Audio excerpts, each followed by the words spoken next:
Hello, everyone, and welcome today to today's session of Research and Innovation, the Stepping Stones for Global Cooperation. This is an initiative of the Indian Chamber of International Business, which is the ICIB. We've been hearing and talking a lot about innovation, about how it's done, how the Indian system of Jugaad was the original innovation in the grassroots, and how MSME companies have been using it since eternity.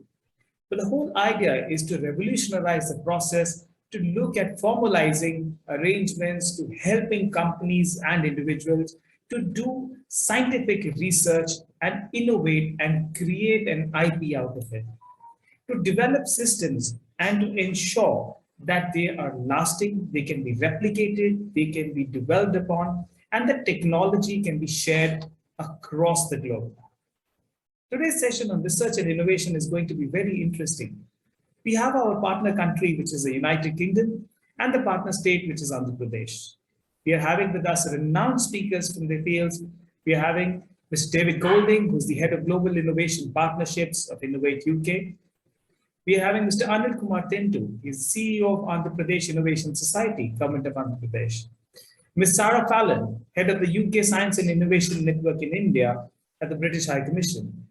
We're going to be having Ms. Dyndo, who's the European Business and Technology Center representative today, and is going to be talking about possibilities of India-Europe cooperation. We have with us also Ms. Eliza, who's the Senior Counsel at the European Bank of Reconstruction and Development, EBRD. Mr. R. Ramanan, the former Mission Director of the Untitled Innovation Mission. He was also the first Mission Director, and the Indian Chamber of International Business has been working with the Untitled Innovation Mission and other government departments and ministries on the topic of innovation research since many years now. We welcome you all today to today's session. I would like to have a brief introduction to a 30-second video about the ICIB, followed by the national anthem of India and UK.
Thank you, everyone.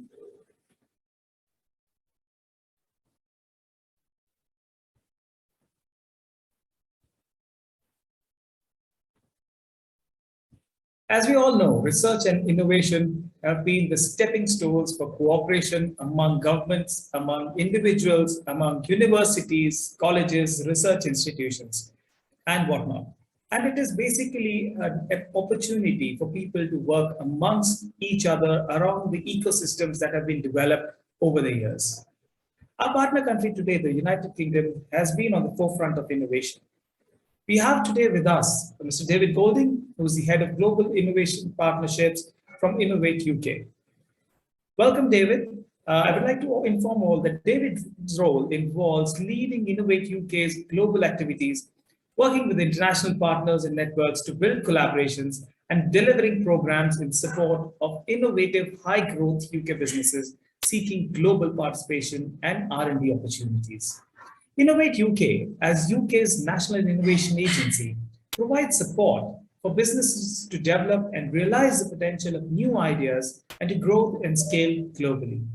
David has been with Innovate UK since it was established in 2007 and has been involved in developing many of the ways it supports businesses. He is currently the chair of TAFE, the Network of European Innovation Agencies. Welcome, David. The floor is all yours.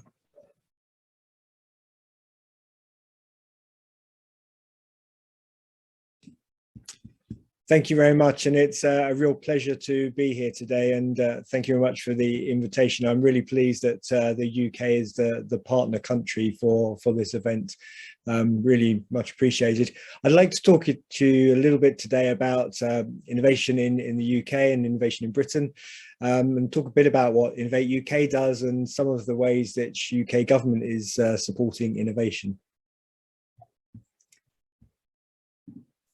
So Innovate UK, for who I work, is part of UK Research and Innovation. So this is the organisation which was set up in April 2018 to bring together all of the main funding organisations in the UK, both from basic science right through to innovation. So it's around a £7 billion a year organisation with around 7,000 people, so quite a large organisation. And within that, you have the 9 separate councils looking at different disciplines of science and then innovation. So Innovate UK has been part of that since, say, 2018. As an organisation, we are the UK's innovation agency, so the main organisation in the UK supporting R&D and innovation with businesses. So we're around 600 people. It's a government organisation, but it's slightly unique in that most of the people in the organisation are actually from business. So rather than being from the public sector, actually it's very much a business-driven organisation with people from business joining the organisation. And we're responsible for around £1.3 billion of investment in R&D and innovation on an annual basis. And I'll talk a bit about some of the ways we do that later in the talk. In terms of UK, obviously, we're well known for world-class knowledge and research. So we have a lot of the leading universities. So 4 of the world's top 20 universities in the UK. And obviously, we have a lot of strengths in terms of a diverse set of industries, from pharmaceuticals and aerospace, automotive, right through to some of the more emerging industries and technologies such as AI, quantum and fintech. So a huge amount of capability in those areas. And also very much pushing the agendas around net zero. So the government's committed to net zero by 2050, which obviously then drives a lot of the investment in R&D and innovation as well. And there is a big commitment from the UK government to invest more in R&D and a target to increase that investment to 2.4% by 2027. We're at around 1.3, 1.4% at the moment, so a big investment over the next few years. And to get to £22 billion a year of public investment in R&D by 26, 27. And again, we're around sort of 14, 15 billion pounds at the moment. So big investment going forwards over the next few years in R&D and innovation in the UK. And this just shows you the trend over recent years of how the government's R&D budgets have steadily increased year on year. And as I say, we'll continue to see that investment grow. As well as the public investment, we're also seeing a big investment from the venture capital community and angels. And you'll see there the UK, how much venture capital we have in terms of other countries in Europe. And the UK has the most mature venture capital markets in Europe. And so there's somewhere in the region of £8.8 billion in 2020, which is more than France and Germany combined. So, you know, there's the financial might of the UK in terms of just the venture capital market is really starting to fuel the growth and scaling of a lot of companies in the UK. And this just shows something I think is quite interesting, and just shows the growth of startups in particular. So London is just behind Silicon Valley now, and joint with New York in terms of the numbers of startups that we're creating. So that's really happened over the last few years, and this shows, I think, just the growth of the companies from where we started 10 years ago to where we are now. And we've seen a real big, I think, shift in the culture in the UK, where people used to come out of universities and they want to become sort of doctors and lawyers. But now people want to set up their own companies, which has really started, as I say, to ensure that we've got many more startups coming through the system. The challenge now is, how do we get those startups to grow and scale and become the future unicorns that, you know, everyone's looking for. In terms of Innovate UK, then we're very much there looking at how we support that business growth and support UK businesses in particular. And we've recently produced a plan for action, which comes out of the government's innovation strategy, which was published last July, and starts to put in place some of the areas that we will be focusing going forwards. And as it says, I mean, the government's vision is for the UK to be a global hub for innovation by 2035. And we're very much building on that and looking as to how we best support that. And our mission is to help companies to grow and commercialize new products and processes, and really to build the innovation system. So as well as supporting individual businesses, we're looking at how we support the system overall, and whether that's from looking at how we commercialize R&D and innovation from the universities, as well as linking up to private investment, incubators, accelerators, all of the different parts which make up the innovation system, and how do we best bring all of that together. And we have 5 themes within the plan for action. The future economy is looking at the areas where the government is planning to invest, and Innovate will invest. And it's looking at things like data and digital, looking at health and life sciences, looking at clean growth and sustainability. So some of the big drivers of the economy going forwards. We're looking at how we do grow and scale those businesses. So I mentioned we've got lots of startups, but getting those startups to grow and scale is key. And a key part of that is actually how we get them to look at international markets. So the UK is a reasonably sized market, but actually if we really want those companies to grow and scale, they can only do that on a global basis. I mentioned that we're looking at how we bring the innovation system together more. And so that's a key part of what we're doing, is convening that innovation system across all of the different parts of the system. And then using government levers. So how do we ensure that regulation is more effective and supportive of innovation, as well as looking at procurement, and how does the government better use procurement to drive innovation? So those are the key 5 themes. And then under that, we have some strong foundations. So obviously, I've mentioned the science and research strengths. Design is a key area where the UK excels, and how do we ensure that companies don't think about design right at the end, but actually think about it right at the beginning.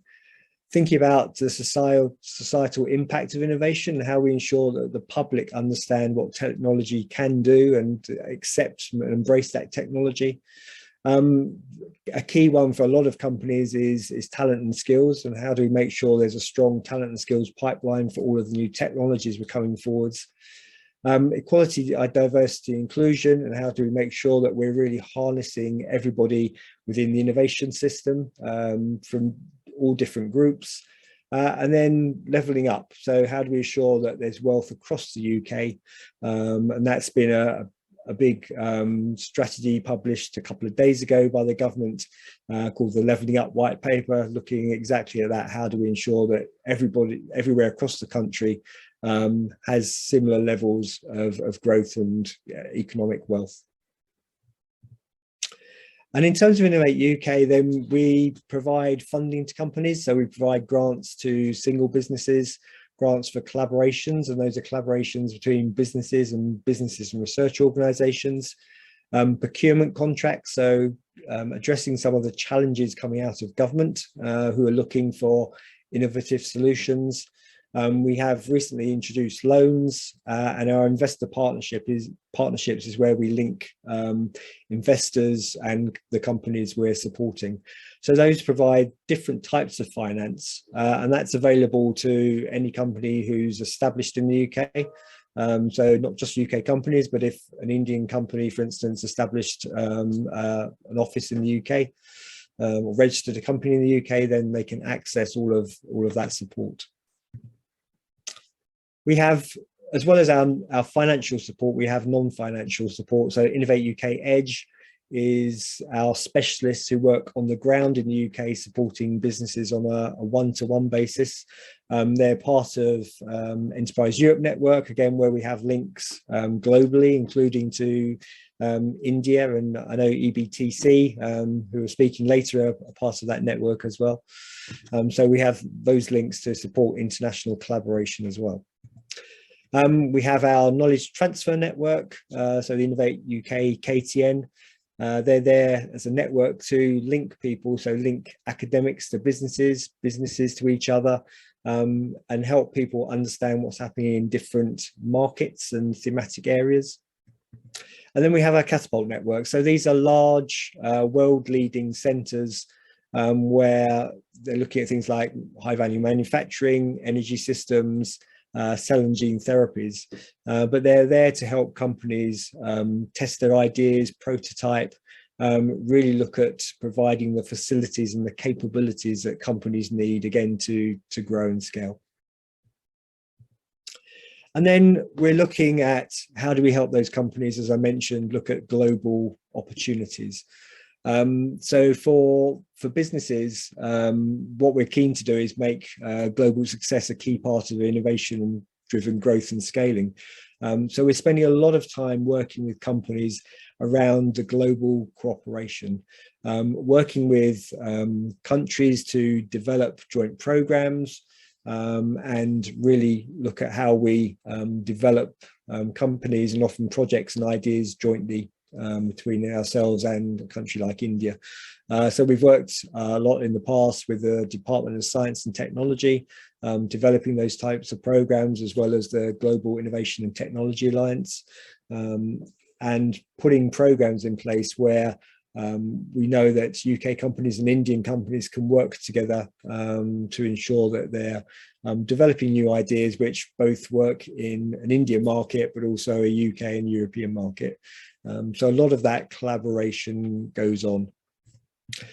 And what we're keen to do is build long-term, trusted, sustainable relationships with key countries such as India, and really then to deliver business success and address global challenges. So what we're looking for is really those mutual win-win situations where if you can bring an Indian company and a UK company together, and they've each got an interesting piece of technology, if we join those two things together, how do they actually create something which is a really interesting proposition for both markets? And so a lot of work we're doing is bringing companies together to enable that to happen. And we've had a number of visits over recent years. So here's just some pictures of UK delegations who came to India to meet with counterparts. And these have been in areas such as agri-tech, high-value manufacturing, future cities. And we've got two coming up, and I just want to briefly finish on the two we have coming up shortly. We have one in medical devices and digital health. So this was due to come out as a physical visit, but unfortunately now being delivered virtually. So actually it's taking place next week. So we have a range of speakers, and again, opportunities for business to business collaboration and matchmaking during the week of the virtual visit. And so we're really pleased that that's taking place, and when we can do, we'll obviously bring the delegation out as a physical visit as well. And the other one, which is happening slightly later in the year, so between March and the 1st of April, is around sustainable fashion. We're working on the basis at the moment that will be a physical visit, and the group will visit Delhi and Mumbai to look at the opportunities of, again, collaboration between UK and Indian companies around sustainable fashion. So those are two of the ones we're doing already, and we're looking at advanced manufacturing and urban systems as well later in the year. So lots going on, and again, we're keen to ensure that the collaboration between what's going on in the UK and India is really strong, and also we're building on a lot of strengths already and a lot of historic ties, but actually how can we continue to capitalize on that as we go forwards. So that's what I really wanted to talk about today. Thank you very much for inviting me. Really, it's really a great privilege and a pleasure. And I just want to say, thank you very much, and very much look forward to collaborating going forwards. So thank you very much. Thank you, David. Thank you so much. This was so much interesting information, to be honest. Being an Indian entrepreneur, it shows that how the world is becoming a smaller place. And collaborating on across the world, and it's so much interesting, and there are a lot of possibilities now, and especially Brexit has brought about new opportunities between India and UK. We're discussing the free trade agreements, and this is something that will really boost the collaborations between both the countries. So thank you so much, and we'll be getting back to you if there are any questions and answers at the end of the session. Thank you so much.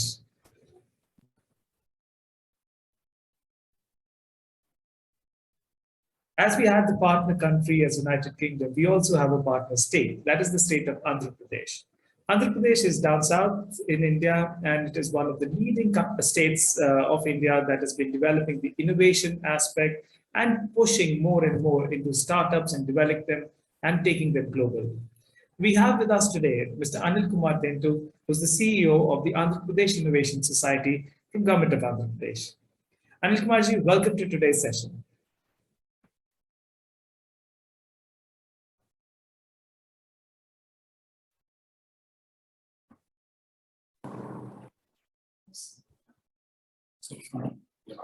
Yeah, thank you, Manpreet Singh, president of ICIB. Can you hear me? Am I audible? We can hear you, but we can't see you. Yeah, I think we're trying to share our screen. Sure. Yeah.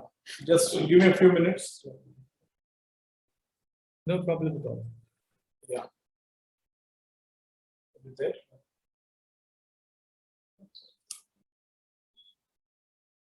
Can you see us? Can you see your screen now?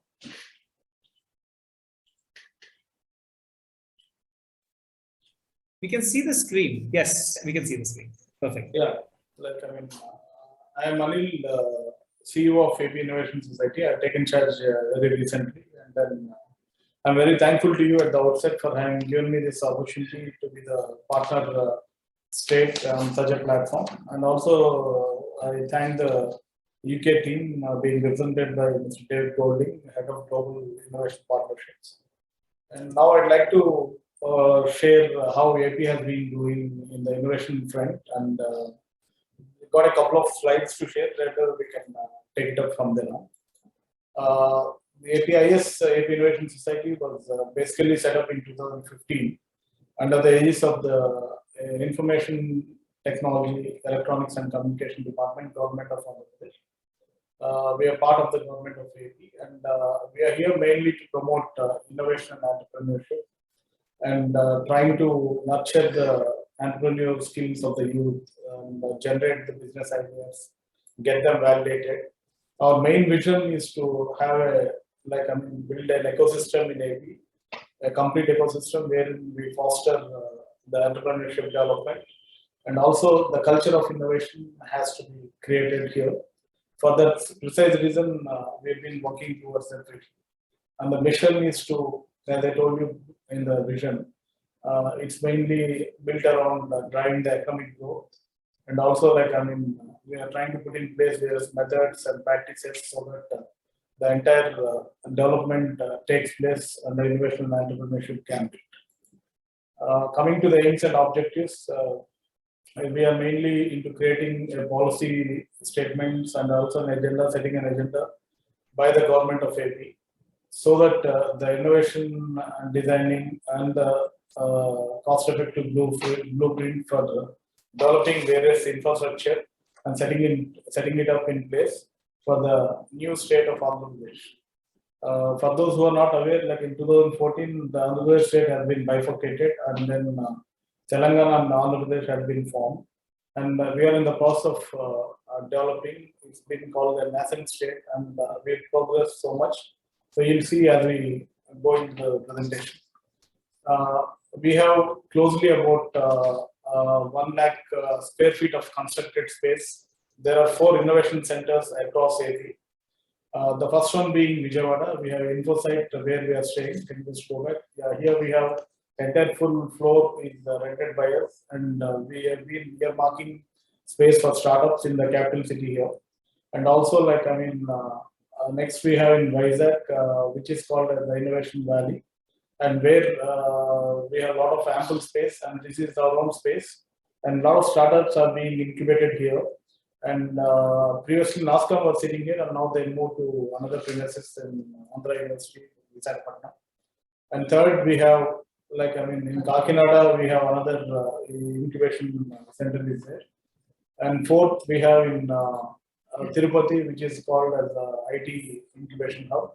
And it's right across the airport and very close to the Tirupati International Airport and also the Pilgrimage Center. So there's a lot of space here which we are catering for startups here as well. So further, we are focused on the following verticals, mainly the defense startups. The recent budget also, Government of India has allocated quite a lot of fund for that. And health tech, which is already discussed previously by Dr. David Golding. And we are also focusing a lot of thirst on that. Agri-tech startups, which is a necessity here because AP being an agrarian economy state. We have medtech startups that is there in AMD which has come up in a major way. Pharma startups, we are now focusing so that after the COVID situation, that's a need of the hour, and we are doing thirst on that. Animation and gaming, we have been working with Unity from the beginning in skill development and also in startup side. Fintech startups also we are focusing. So I think these are the focused verticals. And we have conducted a couple of events like in Andhra, ANU, Acharya Nagarjuna University in Guntur. We had an exhibition, academic exhibition on innovation and state learning and conducted. And also Startup India State Showcase have been done. There, with the help of the government organizations, we have shown up on R&D and innovation models. And recently, under the aids of the ITNC department, APITF, which is a system organization, we have conducted a DESI 2021 conclave, where it's related to defense electronic startups. Has been led by the industry, and also Eastern Naval Command people have participated very enthusiastically and eagerly. And we are planning to come up with incubation centers in each of the districts under the program called as SPINE, Supporting Institutional Innovation and Entrepreneurship. That has been initiated in September 2021. And with the help of the colleges, we are trying to bring all the startups that are being there in the colleges under one roof in hub and spoke model. So hub being the APIS and spoke will be there. And also we are leveraging the strengths of the university so that they also become hubs, and then the technology business incubators or the TECs, which are being sponsored by the government of India. They'll become hub and spoke will be those colleges that are there. Even now,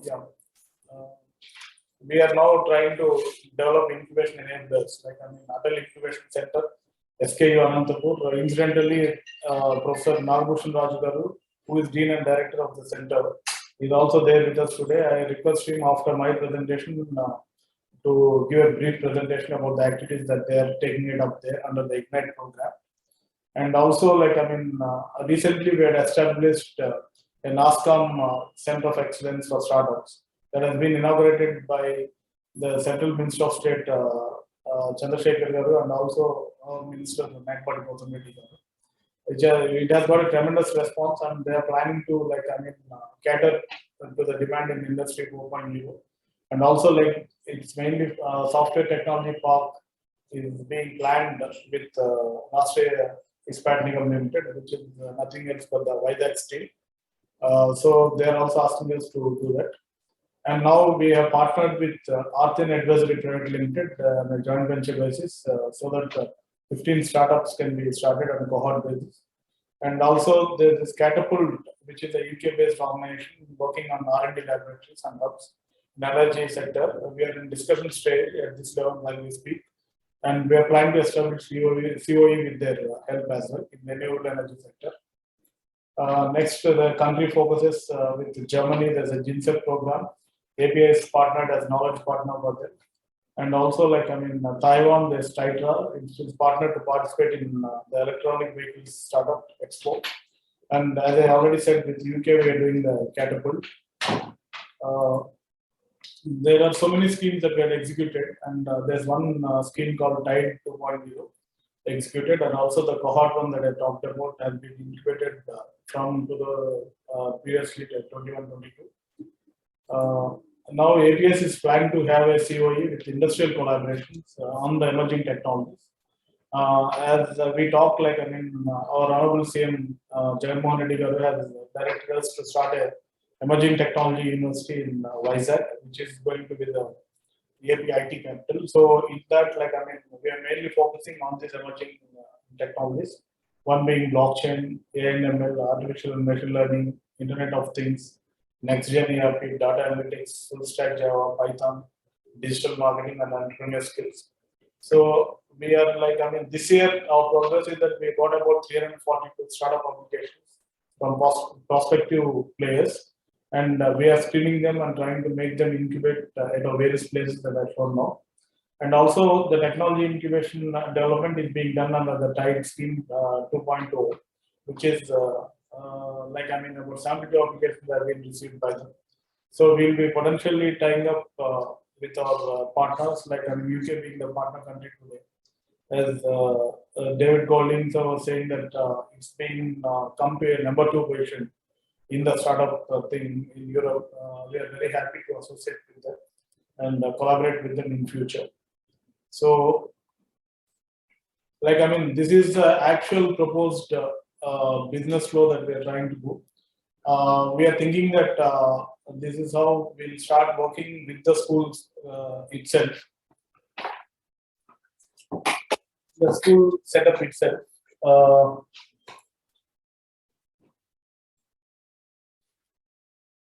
Can you hear me?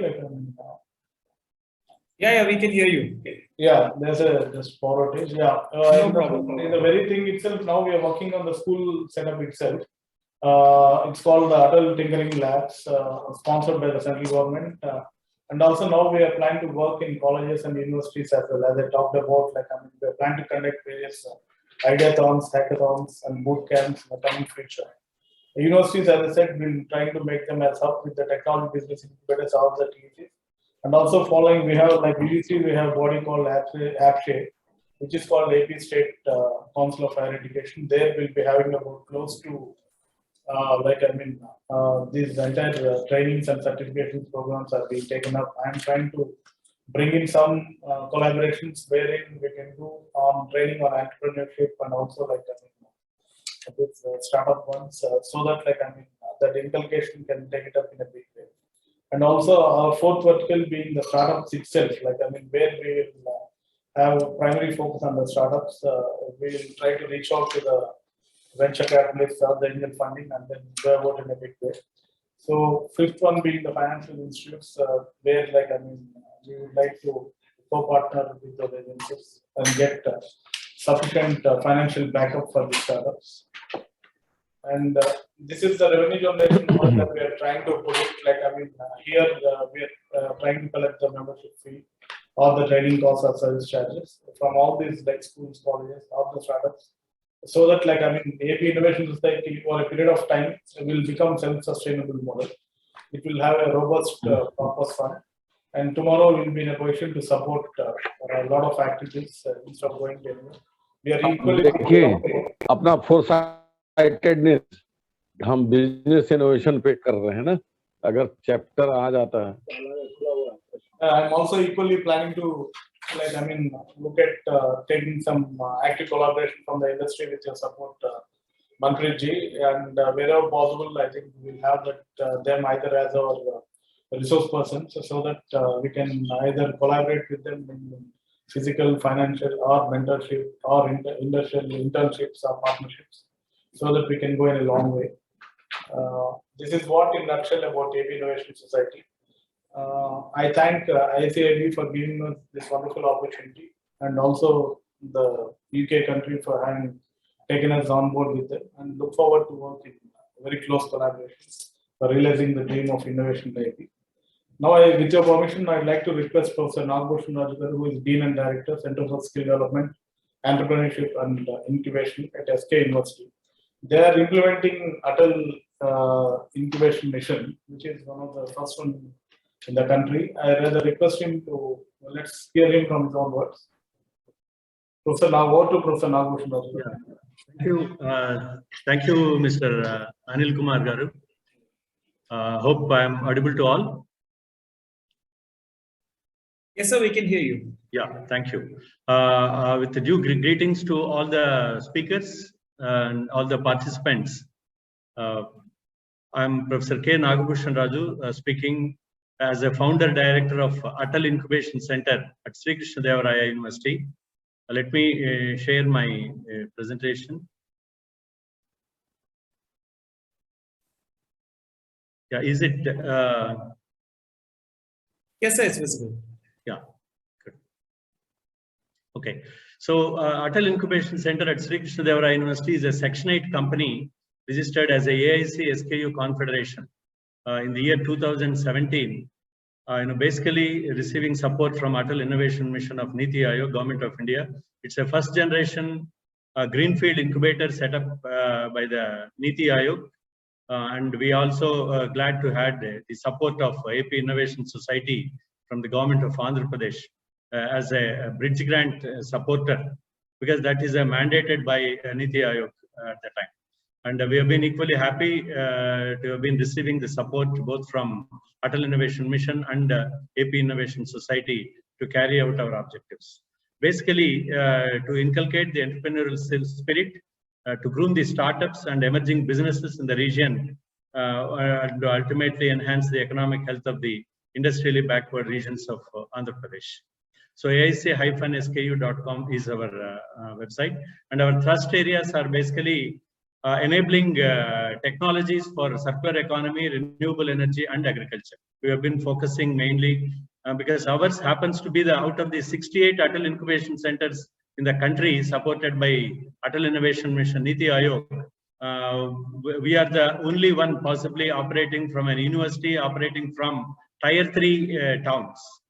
Okay, facing lots of challenges, but still we have been happy enough to have come a long way, progressing for the last 3.5 years in spite of the pandemic effect.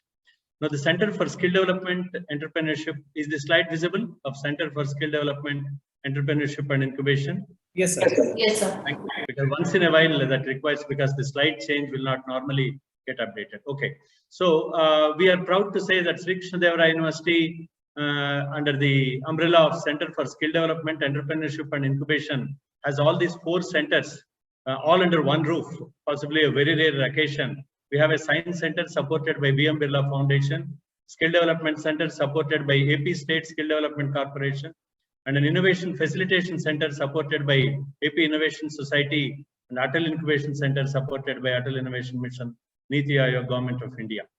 So this is the Science Center. This was the visit of our Principal Secretary, Mr. Shamla Rao, last month to our Science Center, which caters to the school children, basically to imbibe the innovative thinking ability among all of them.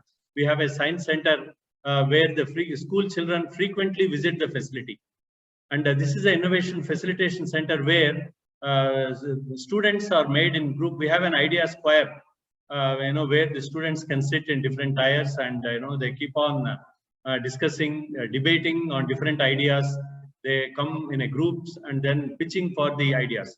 So we have an idea square and institutional innovation facility to facilitate the innovative thinking among the students.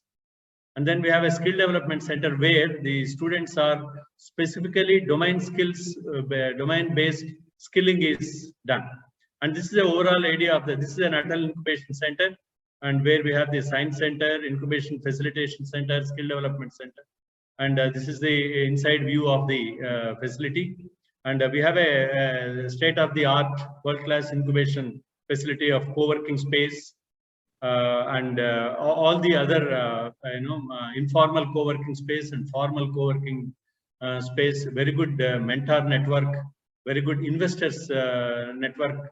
Very recently, we are also approved by the Startup India Seed Fund Scheme, and we have already dispersed 84 lakhs of seed fund to different startups. And we are also identified the HDFC under CSR program for the, they have already given 24 lakhs for the disbursement of seed fund to our startups. So this is our traction, and we have so far trained 800 entrepreneurs in the basic entrepreneurial skills in different cohorts. 25 startups are there with us, both physical and virtual, and we have 24 active partnerships with different academic and industries. We have so far conducted 7 hackathon and challenges for this, and we have raised 409 lakhs through different schemes, and our startups have received grants of 135 lakhs investments and grants so far, and startups have enabled 100+ employment so far, and 8 technologies have been registered and provided consultancy support in 5 areas, and a total 63 programs have been conducted, events have been conducted for the last 3.5 years of our stay. Then the impact statement is 44% of our startups are women-led, and 120 employment created by the startups. 20,000 students have been motivated from different academic institutions, and we have been supporting 24 higher education institutions in creating the startup ecosystem in their colleges. And there are 33 pre-incubators with us, and 61% are women innovators. And we have a green solution, carbon-free green solutions of 6. And both our startups and incubation centers so far have received 11 awards and accolades. And these are all some of the achievements of our startups. A live wire detector have been developed by Kuppam Engineering Electro Solutions from Kuppam Engineering College, basically funded by World Wildlife Fund. With this, basically a device to safeguard the forest guards from the live wires. So they have come out with this model, and which has been supplied to Maharashtra and Madhya Pradesh forest departments. Then we have Apran Innovations LLP. Basically, it's an automatic cleaning both wet and dry solar power cleaning system. Then Suchandra Technologies, they have developed a chemical-free sanitizer, hands-free sanitizer, and ozone-based e-sanitizer, where you don't require any solution for sanitizing the thing. Then we have Pure May Organics Private Limited, basically for organic jaggery crystals to bring up in the form of sachets to match the sugar replacement. Then we have Avant Tech Solutions, developing electromechanical device called Jalaraksha, and then Uber Natural Private Limited, developing the biodegradable straws, basically from Orissa, Deen Dayal grass. And then these are all the active partners with us. We have partnership with different NGOs, different academic institutions, different incubation ecosystem supporters, NGOs. Adi Foundation is one such NGO which is started by the alumni of the Sri Krishna Deva Raya University, who help in the fellowships to the pre-incubatees and incubatees, women-led incubatees of Atal Incubation Center. This is again another example where an ecosystem in the university builds, with alumni of the university supporting the innovation ecosystem of the university. And we have a power partners from, basically in the form of seed fund and operational capital from Startup India Seed Fund Scheme, HDFC CSR Parivartan Scheme, and Arja Steel and Adi Foundation. So that's all about the Atal Incubation Center at Sri Krishna Deva Raya University. I take the opportunity to profoundly thank Mr. Anil Kumar for giving me this opportunity, and all the speakers, revered speakers, and all the participants for their kind attention. Thanks a lot.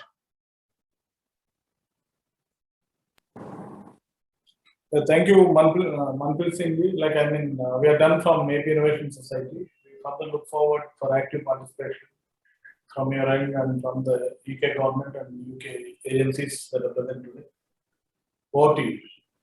Anil, thank you so much, and a big thank you to AP Innovation Society.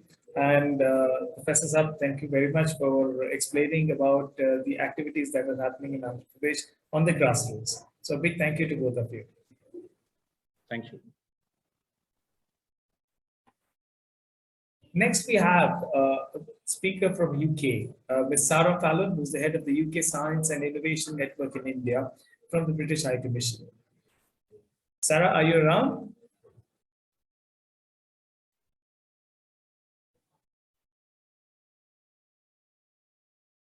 I guess she has still to join. I request Anna if she can pass on the message.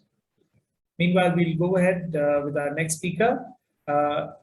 We've been talking about UK-India collaboration, but it's all about global cooperation. And UK has been traditionally more connected to the European Union than India.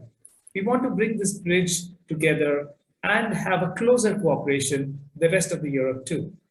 I would now like to invite Ms. Anna Dyndo, who's from the European Business and Technology Center, the EBTC, and talk about the possibilities of India-Europe collaborations. Anna has been working with EBTC since a while now. Anna, are you around? Yes, thank you so much. Thank you for inviting me to the conference, the seminar today.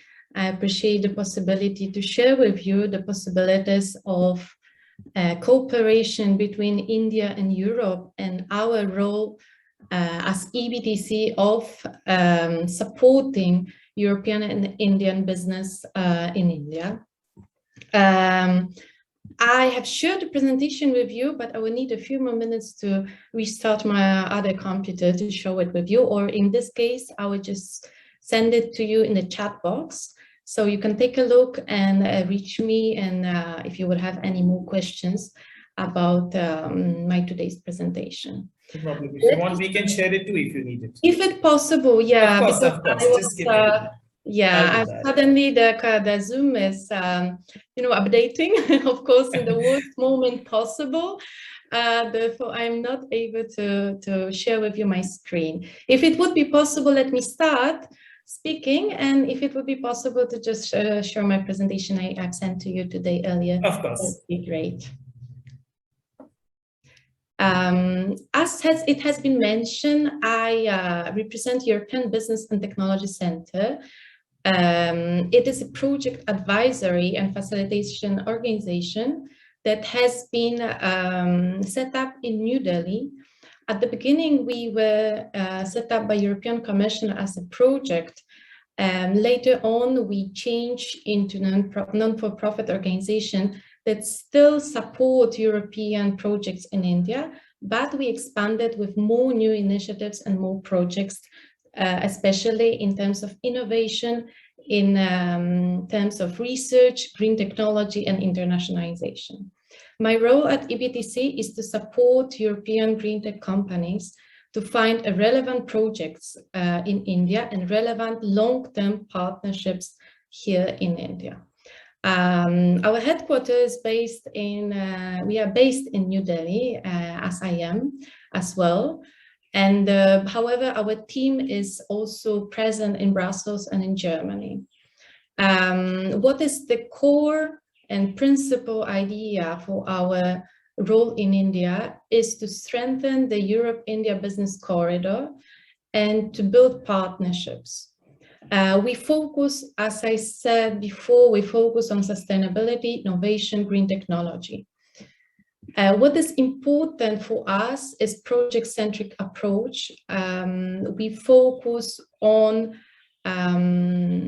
collaboration, on bringing different partners together and offer the demand-driven initiatives in India. In terms of our positioning, we work with private companies, we work with public stakeholders, with the embassy, with consultants, with legal advisors to offer the best solutions, to offer the best projects and collaborations at Indian market. The team is both from India and from Europe. So we have the experience of many years living in India, those who are from outside, those who are European. And therefore we believe we can support the business and collaboration in the best way possible. What it's important for us is that we support the projects which are full on sustainability, innovation, and green tech. We focus on continuing the projects or the highlighting the projects which are according to SDGs, which are supporting SDGs. As it has been shown at the presentation, thank you so much for sharing it. There are a few projects and that we were presented here that we were implementation partner in India, or we were the consortium partner or associated partner. As you've seen, a lot of them are within all of them are aiming to support and strengthen the collaboration between Europe and India. What is important in terms of today's theme of the session is that we have our own in-house IP SME help desk. We believe that in terms of bringing technology from Europe to India, it's important to have the advisory of IP specialists, and we offer in-the-house support. We have also, in terms of research and innovation, a living lab initiative that we are a strategic partner based in Hyderabad that we work closely. I will tell a little bit more just in a few minutes about this initiative. We also work, as I said, with the governments, with the embassies. So we were the implementation partner of the Czech business support for the past year, where we supported European Czech technology companies to find available projects and partners in India. In terms of research and innovation, our partner network is not everything what you can see. I just focus here on research. We work with several universities all over India, and we are open to work with way more, because the projects that we run into drones, into green tech, into energy require collaboration not only between business and business, but also within the research institutions. Therefore, we would be happy to collaborate more in India with more research institutions. Here are some of our initiatives that are focusing on innovation. As I mentioned, Europe-India Living Lab is the first of its kind project that has been founded by the Ministry of Electronics and IT and Ministry of Housing and Urban Affairs of the Government of India. And it is based in IIT Hyderabad, where it is a demand-driven and holistic system where companies can develop the proof of concepts. It's a very unique and innovative way of bringing European technology to India and having the experience of verifying how it can work here and how it is possible to collaborate with Indian partners. Discover Europe program is addressed to Indian companies that would like to explore European market and internationalization to Europe. As I said at the beginning, I'm in charge of internationalization program that is a customized business support for European companies who are looking for partners in India. We also offer the support to Indian companies who are looking for European technologies. So if any of you are interested to check the possibilities of the technology that European companies can offer, if you are looking for any in particular, please let me know. At the end of the presentation, I will share my contact details, and also in the chat box, I will send you the link with my email address. 3 other interesting initiatives in terms of research and development and looking at the internationalization is Intellectual Property Forum, as I mentioned, in the house experts who can help both European and Indian companies in terms of IP, Startup Forum, and Corporate Finance Forum. This is the initiatives that we offer within our internationalization program to all our partners. How we see the support given to European companies here in India is to build partnerships and build collaboration. Therefore, one of the ideas is to create clusters, and we believe it's one of the best way to enter to build the projects, to realize the projects in India is to participate in a cluster. So at the moment we have a very strong sports and transport cluster that is taking place, but we are developing also the waste management and water treatment clusters, I hope this year. At the end, I just would like to highlight the program that is dedicated to innovative European companies, but also to Indian companies who are looking for European partners. It is the internationalization program launched at the end of last year.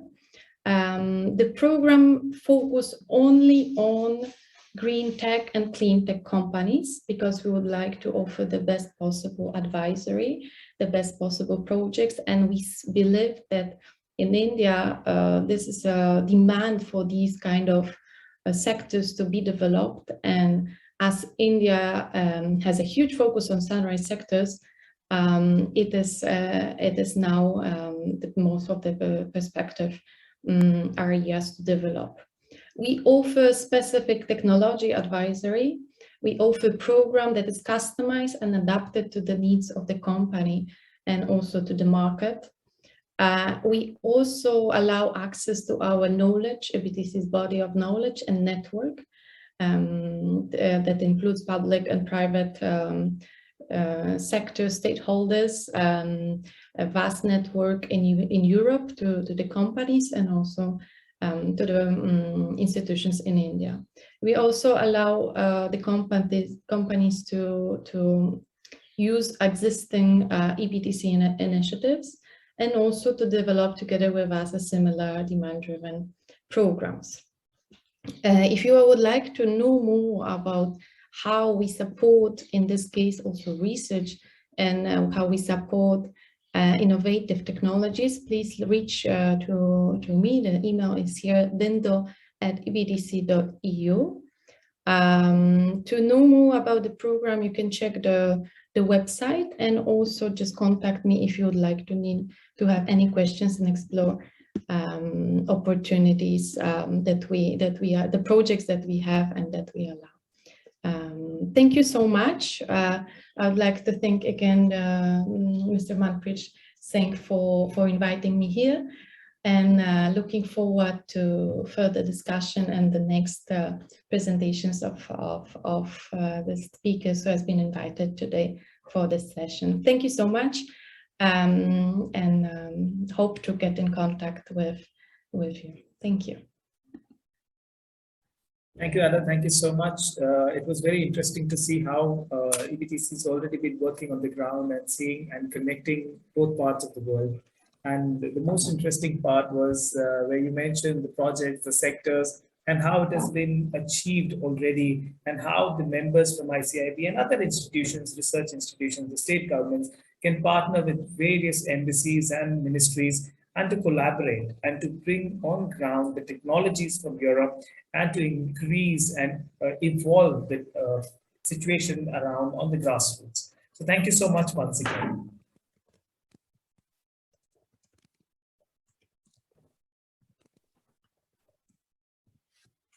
I would now like to invite Ms. Eliza Niewiadomska, who is the Senior Counsel, European Bank for Reconstruction and Development, the EBRD.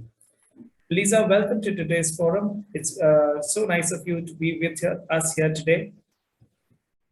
And hello, good afternoon. I hope the technology works and you can hear me and it's no problem with the audio. It's perfectly fine. You're loud and clear, audio and video.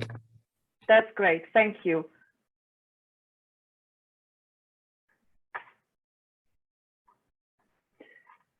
Thank you so much for your kind invitation. For me, this is very unusual to have the opportunity to look at the business part of the innovation, because my daily life at EBRD is about how to innovate in the public sector, which is much more boring.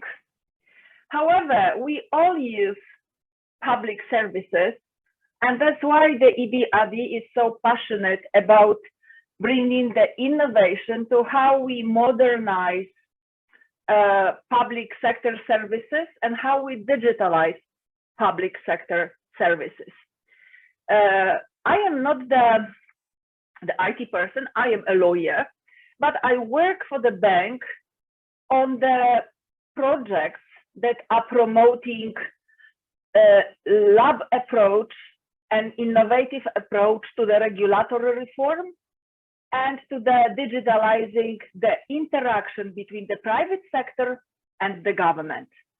Because what we have observed in a number of countries where EBRD works, and we are now active from Mongolia to Morocco, with India joining the bank as a member 2 years ago, we have realized that when we have a ready formula for collaboration on innovation in the private sector, we may not have a ready formula how to bring this innovation to the public services and how to link and connect the government innovation and the private market innovation to make our daily lives better and better served by the public services. So I am here today to share with you the experience that we have from one of our projects in the region. And I would like to use this opportunity to make sure that you can see how important it is that there is someone who protects the innovation and facilitates it and makes it to happen. So the project that I want to talk to you about, apologies for bad screening, but this is the best I can do today. On my new laptop, it is about how we have created a lab learning project under the open government principle, making sure that whatever government brings in public services based on data and on IT technology actually responds to the public sector standard of high transparency and high accountability of the governance required for us. So this project has been implemented by the bank with the UN Committee for Commercial Law Development and with a civic organization sparkled from initiatives to open information about public contracts to the business and to the civil society and open contracting partnership. And what is essentially important about this project, it is that we had to answer ourselves the question whether there is a way to promote digital transformation through innovation in transition economies. In particular, in countries which have challenging markets, political problems. You know that Ukraine is now on the brink of war with Russia, so it doesn't help. And we have asked ourselves, can we transform public contracts using innovation? And we said, well, we think we can. Because when it comes to the government contracts, the main challenge is actually about matching the policy targets and capacity of GovTech tools to serve the different markets, to serve the different contracts, to also accommodate big and large buyers and international trade. And what we have come up there, it was perhaps our first big lab project that was essentially experimenting with the collaboration between government just after Maidan Revolution in Ukraine and strong IT industry in the country to improve public contracts, to make them quicker, better, more transparent, more trustworthy. And what the bank was doing there, we were trying to make sure that whatever ideas are coming to this lab, they are being screened from the potential for the further development. And we have supported each piece of work that was coming along. How to design the system? Do we use open data? Do we have capacity for data-driven services? And so on. So essentially, we ended up guiding the reform project from strategy through governance issues, development of products and services in the private sector for the contracting in the government. And finally, very mundane issues of how to collect the data, how to use it, and how to build it. And what we have learned that innovation is actually dependent on the government readiness to collaborate with the private sector also regarding the governance model and the policy. Because the plain output of our experience in Ukraine, it was that we are designing new policy and we are designing the new governance model. And for these two, we are bringing in new technology. And for the first time, Ukrainian government went for using emerging technologies, something that didn't happen before. So as a result, they have invented a different way of delivering public services. And you see here this line of steps of the development of the ProZorro project. It went from tiny pilot in 2015 just for voluntary interested municipalities through a bunch of legislative changes. And we are today on ProZorro serving huge markets across the country. On the go, they have invented a bunch of brand new tools for public contracting, for market monitoring, and the latest one we are most proud, it is basically buy green online shopping for the ProZorro market.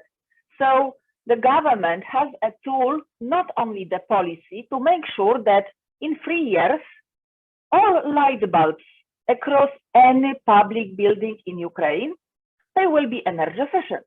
And this is what we wanted to have. So where ProZorro is today, they have moved procurement market in Ukraine from something very corrupt and not particularly efficient to building a real online marketplace where we have, in addition to very dynamic business community, because now we have on this system around 260,000 suppliers and contractors working with the government in Ukraine. And you need to know that before this was brought to the market, there was no more than 10,000 companies who has ever completed a public contract in Ukraine.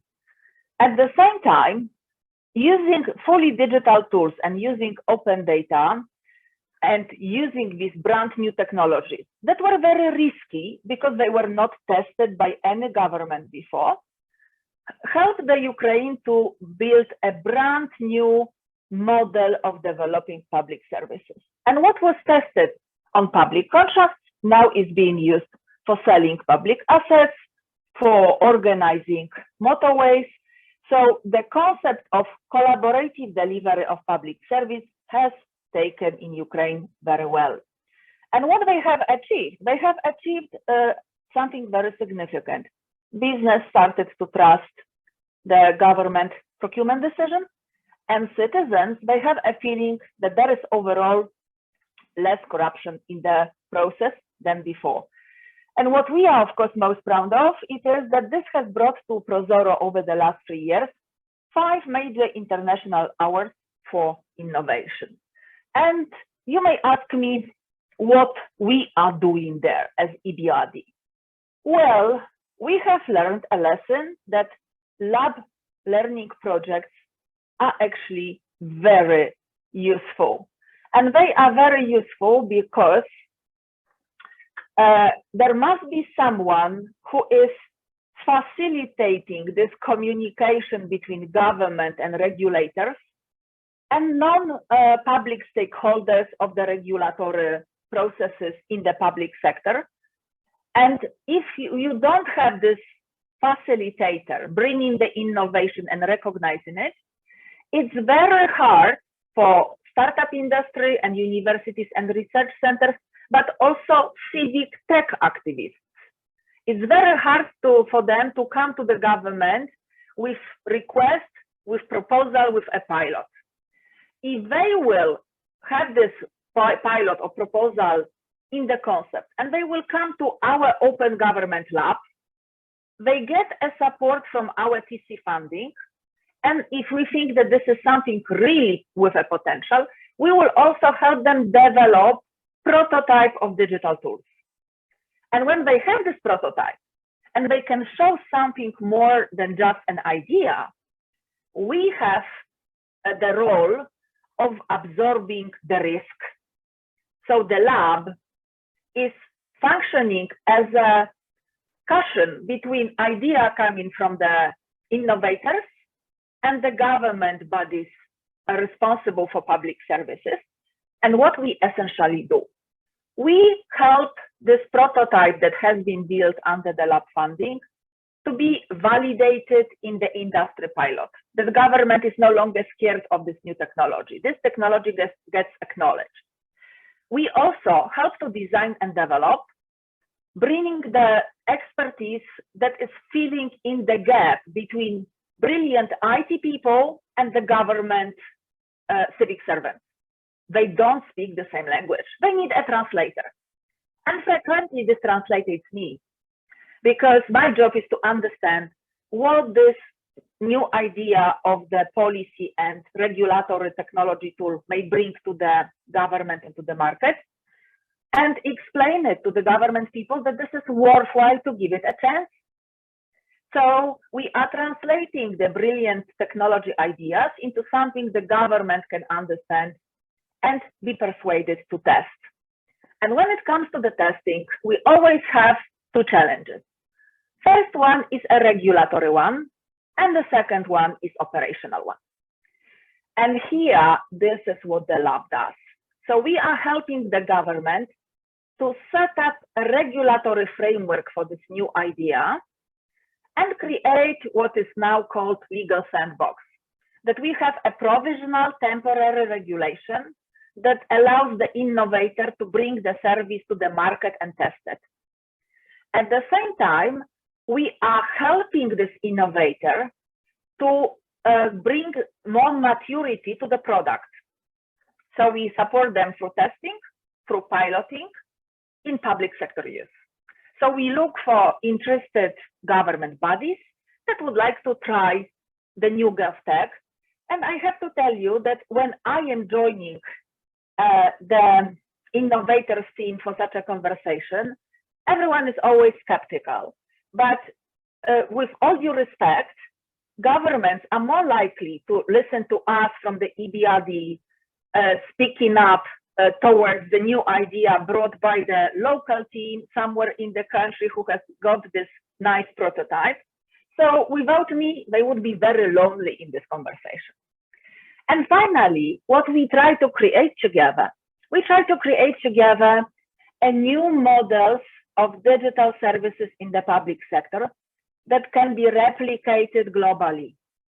If Prozoro worked in Ukraine 5 years ago, it has been very important that it was successful, because today when you look at the government globally, they pick up lessons learned by Prozoro for building their own tools and innovating with local IT industry.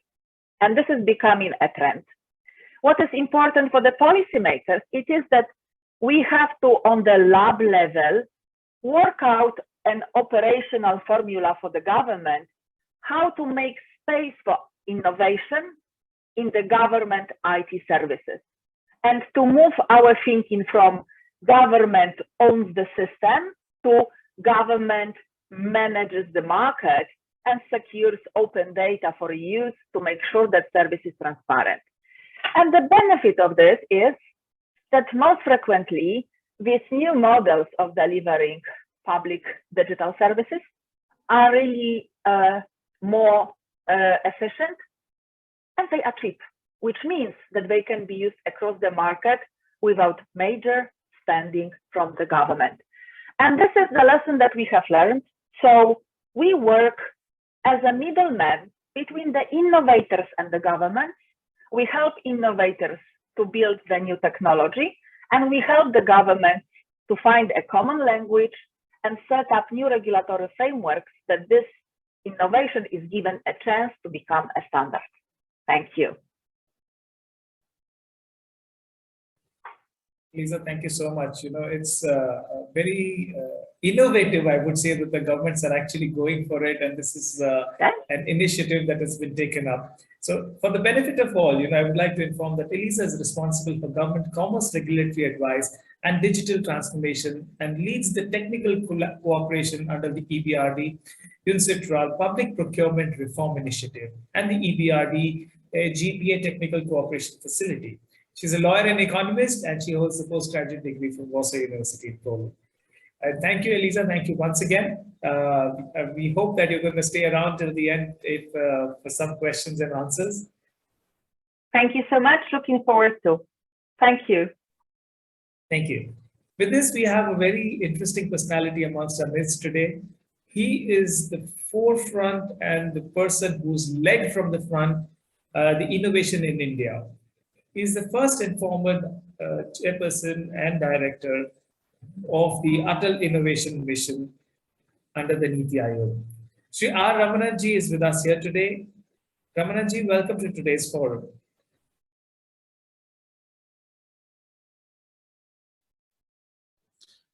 Thank you, Manpreet, and good afternoon to everybody who is joined on the call, or based upon wherever you are, good morning or good evening.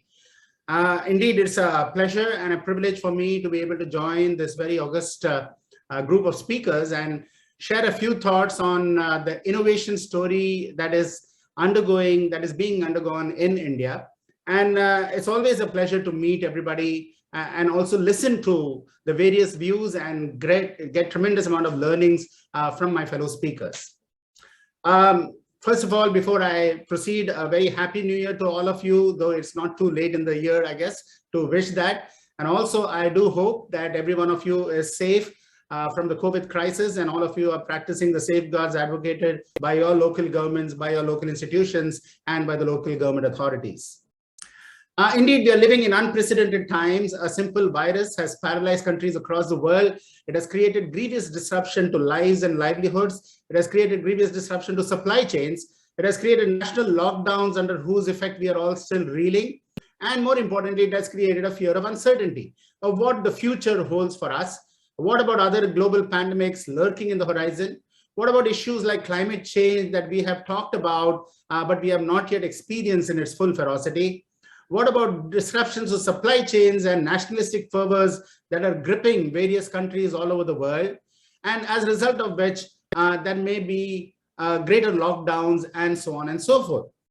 But in the midst of all of this, this COVID-19 crisis has also shown the power of innovation, the power of entrepreneurship, the power of differential thinking, and the ability of our people, because of technology which is becoming affordable, accessible, available in advance, to be able to imagine new solutions for problems that have always been existing but we have not yet solved, or problems that have not been solved efficiently and which are being solved better.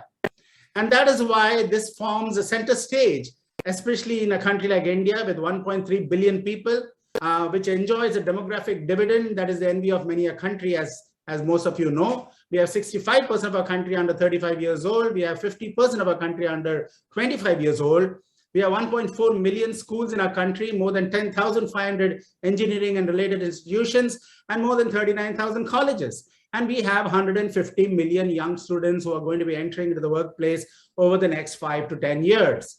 Now, this is an enormous advantage for a country to have, and it is but fitting that this country, India, as well as many other emerging economies in the world, harness the power of youth, the youthful energy that is coursing through the nation to become the transformers of the world of tomorrow. After all, India has many challenges. We have still 22% of our country below the poverty line. We have 44% of our country agri-economy based. We have in our country more than 715 districts, out of which 115 are called aspirational districts because they are at the bottom of the pyramid in terms of basic access to healthcare, education, clean drinking water, sanitation, waste management, and affordable housing. We have more than 8,000 small towns and cities in our country, and only 8 tier 1 cities to which people flock in order to seek better lives, in order to seek their livelihoods. We need to ensure that, therefore, these 1.3 billion people spread over the 650,000 villages in our country and 8,000 small towns and cities are able to move into a life which is having higher quality, and we are able to create jobs for them. And therefore, what we need in India is a nation of job creators, not just a nation of job seekers. And that is why the government has launched many schemes in order to promote innovation and entrepreneurship across the length and breadth of the country.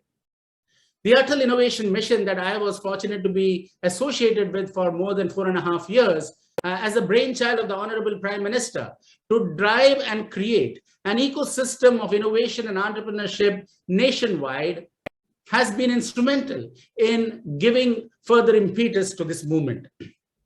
Today, India is enjoying the status of one of the fastest growing innovative ecosystems of the world. We have more than 60,000 startups today in India. We have more than 800 incubators.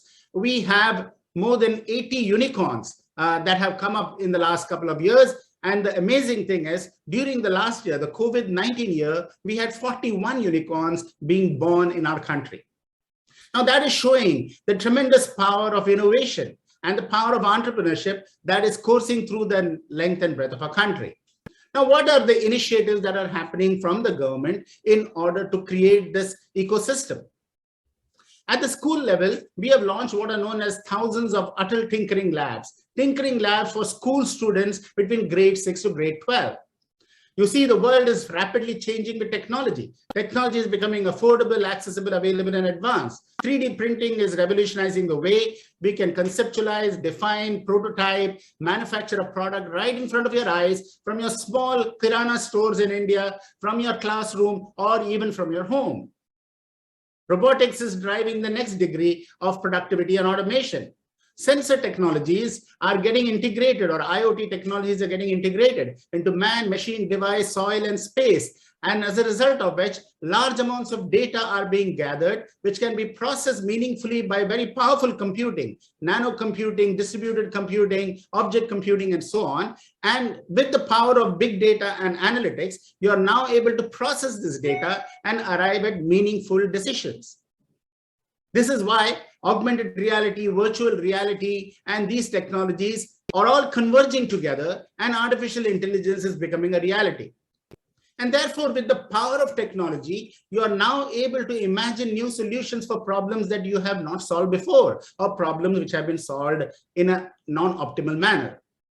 And therefore, these Atal Tinkering Labs are helping the young students. More than 4 million young students in our schools between grade 6 to grade 12 are actually tinkering with and creating solutions for problems they see in and around the communities they live in.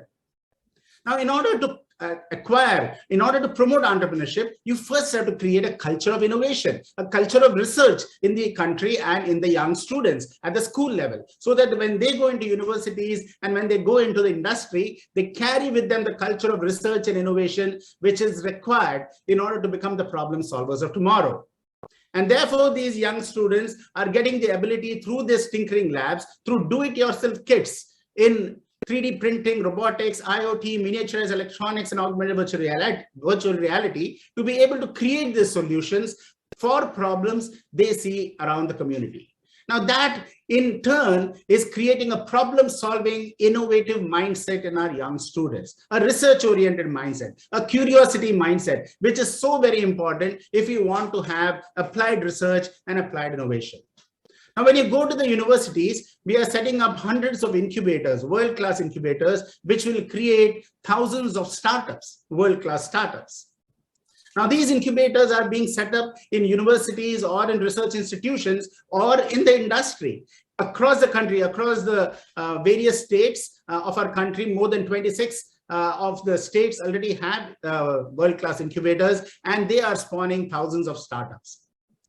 Along with that, in order to ensure that the benefits of innovation reach the rural cities, the tier 2, tier 3 cities, and the remote parts of our country, we are creating what are known as community innovation centers, the Atal Community Innovation Centers. More than 19 such innovation centers have been created, community innovation centers, which will enable local community job creation and local community relevant innovation. For example, if you're in a city of Goa, how do you foster and how do you encourage innovation for the fishing industry, the tourism industry, the cashew nut industry, the shipbuilding industry, or the mining industries? These are the industries which are in and around the city of Goa. And therefore, if you are able to encourage innovation and thereby local job creation, you are able to make an impact because of the research and innovation that can be done. Now, if you want to drive all this, you need to ensure that all the stakeholders are equally invested into this ecosystem creation. After all, India has never lacked for great innovators, great thinkers, great engineers, great scientists. You have a Satya Nadella heading Microsoft, a Sundar Pichai heading Google, a Shantanu Narayan heading Adobe, and Arvind Krishna heading IBM. They are some of the largest and some of the best known companies in the world.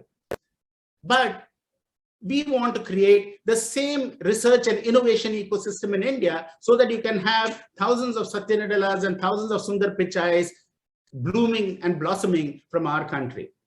Now, this is also the opportunity, because of connectivity to all the other places, that we can have global research and global innovation.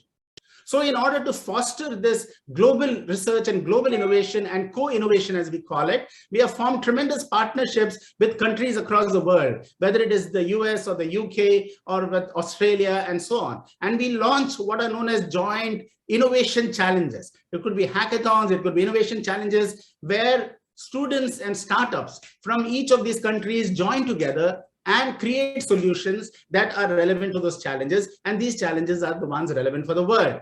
Challenges related to electric mobility, challenges related to healthcare, challenges related to sustainable development goals, and all the climate change problems that we are talking about. And when you have this diversity of innovation mingling and mixing together, then you have tremendous results.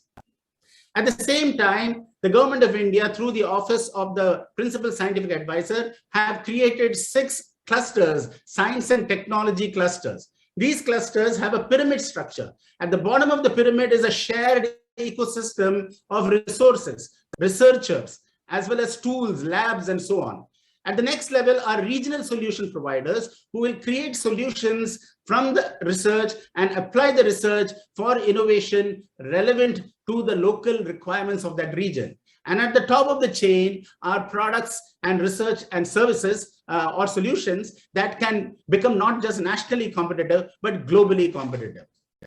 We have 6 of these clusters already present, and they are all constituted with world-class research institutions who are doing the research required in order to create the innovations that are required that can be applied for solutions that are badly needed in our country. The Honorable Prime Minister, in his speech on Atmanirbhar Bharat, identified 5 pillars upon which a strong, resilient India can stand. The first is the pillar of demographic dividend, which I've already talked about. How do you empower all the young students who are graduating from our universities and schools to be able to create the ecosystem of innovation and entrepreneurship? The second is the pillar of infrastructure. How do you ensure that smart infrastructure, smart villages, smart cities, smart districts, smart renewable energy systems are created across the country? And how do you extend them with the power of digital infrastructure to reach any product or any service to any part of the world, from Jodhpur to Japan, from Salem to San Francisco, or from Sikkim to Seattle? The third pillar is the pillar of demand. With 1.3 billion people, we have tremendous demand. And in order to fulfill the demand, you need a lot of entrepreneurs. The MSME sector has to blossom, or the medium, micro, small, medium enterprises, and the startup sector has to bloom. And therefore, this whole encouragement for the startup movement. The fourth pillar is the pillar of socio-economic progress. We need to bridge the digital divide, the economic divides, the divide between the haves and the have-nots, the divide between the aspirational districts and the other districts. And therefore, social innovation, social entrepreneurship, social related research has to be encouraged. And here many countries can come together because many of the problems are common problems to all the countries. And finally, the pillar of technology that glues and strengthens the other 4 pillars in order to make a resilient country, in order to solve the problems that we are all talking about. The great Abdul Kalam said, dream big and you will achieve great things. Dream small and you will be limited by your own dreams. So let us all dream big. And this event and this collaboration and this research needs to be dreamt big by every one of us. And as the great Swami Vivekananda said, arise, awake, and stop not till your goals are reached. So I think this can be a clarion call to all of us to arise to the challenges, but more importantly, the opportunities that we face not only in our country, but all the countries which are represented here together. Let us awaken the latent talent that has always been there in our people, in our young students, in our researchers, and give them the ecosystem so that they can blossom to their full potential.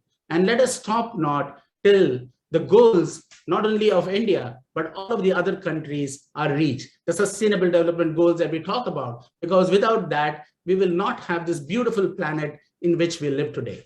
Thank you so much for giving me an opportunity to share a few thoughts on this particular occasion.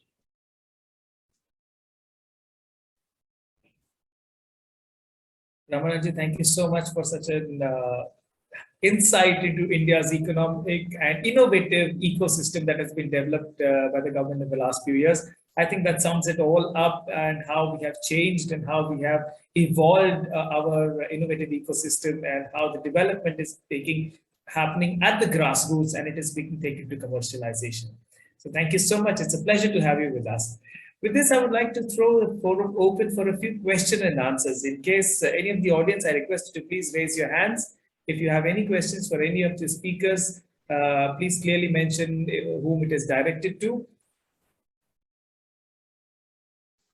Ajay ji, do you have any questions? Yeah.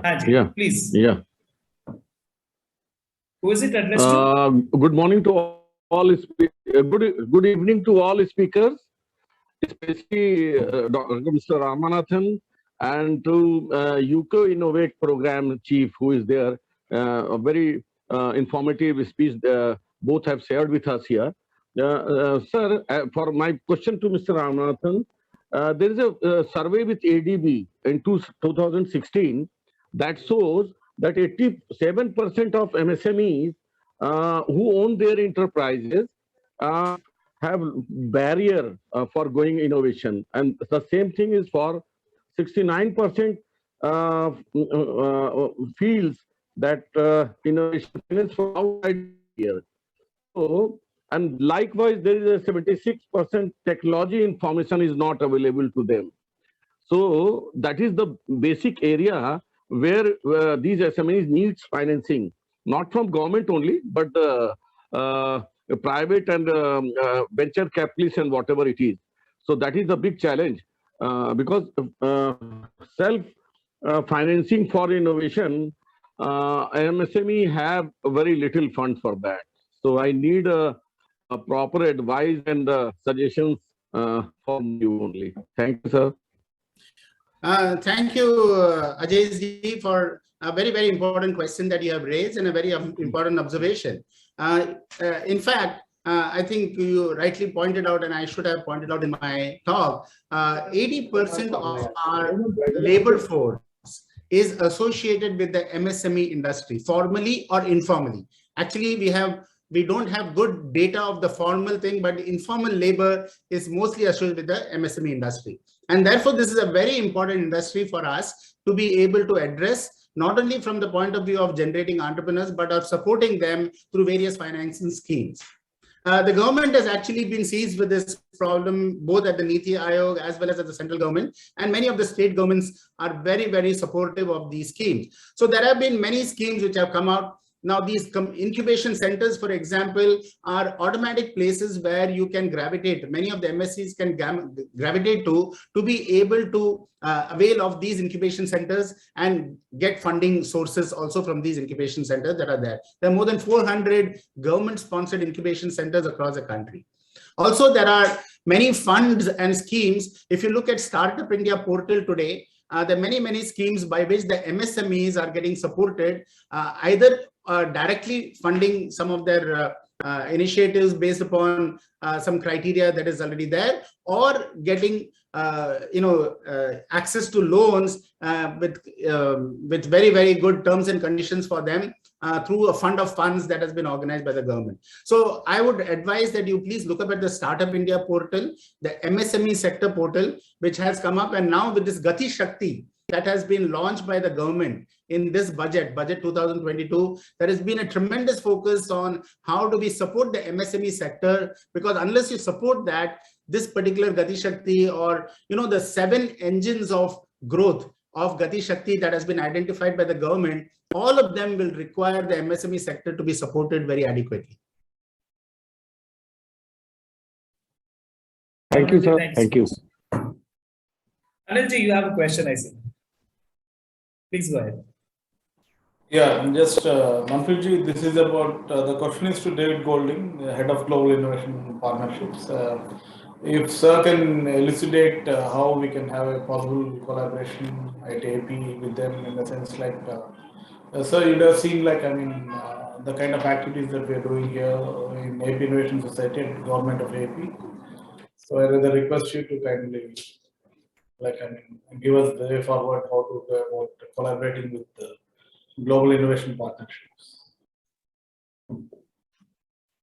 David, are you around? I am, yes. Perfect. So yeah, and then thank you very much for the question. And yeah, we'd be very happy to sort of discuss collaboration. So I put my email in the chat, and it's on the slides. And so yeah, if you want to drop me an email, then certainly we'll have a conversation as to how we could work together. We're working increasingly globally as Innovate UK. And we've been, as I mentioned, we've done a lot of work in the past, working through Department of Science and Technology, in particular at federal level. But yeah, we're very happy to have a conversation with you and see what we can do. So yeah. Thank you, sir. We'll follow it up from there. Okay. And also one quick question to other ma'am, the same one. We also would like to collaborate with the EBTC. I think there's one gentleman by name Ashok has been trying to get in touch with me. Ma'am, can you is he anywhere related to EBTC? Can we start discussing with him on that? Ada, are you around? Miss Ada Dyndo? But Anil, I can connect you directly. Not a problem at all. Thank you. Not a problem at all. Yeah, that's great. Thank you. Anyone from the audience, any questions from any of the speakers? Or we can move on to the vote of thanks by our very own Mr. Hiren Modi, who's the Karnataka State convener for the Indian Chamber of International Business. Hirenji? Good evening, everyone. So before I start with the vote of thanks, I would just say what is now proved today was only once imagined. It was a lovely quote by William Blake. And this is what today's session has always all been about. We have Mr. David Golding, who has said that innovation and what UK is doing for getting those innovators together, helping the government, helping these innovators, finding more and more markets abroad, and going about, and even what what she spoke about, what the EBTC is also doing the same, and Eliza forming that how innovation, technology has been helping the government rid of a lot of corruption, but at the same time, it's brought about public services onto the innovation market. So this really, really is a very fun, I would say, unlimited. And what Mr. Ramanan also pointed out, you are limited by your thoughts. So really, thank you very much for your time and all your efforts in bringing about this platform. And I look forward to a lot more collaboration and innovation, and whichever way ICIB can help and be partner to all these innovations and progress for the future. Thank you. Over to you, Manpreet. Thank you so much. And with this, I would like to close today's session. I thank all of you for being here and being part of this system. And it was our pleasure to connect the UK, Europe, and India all in one ecosystem for research and innovation. This is just the beginning. We will bring on the table a lot of the organizations, a lot of universities, a lot of collaborations, and we will ensure that all these are put into one pot, rolled up, and see what comes out of it. Thank you, everyone. It's been a pleasure to have all of you. Thank you.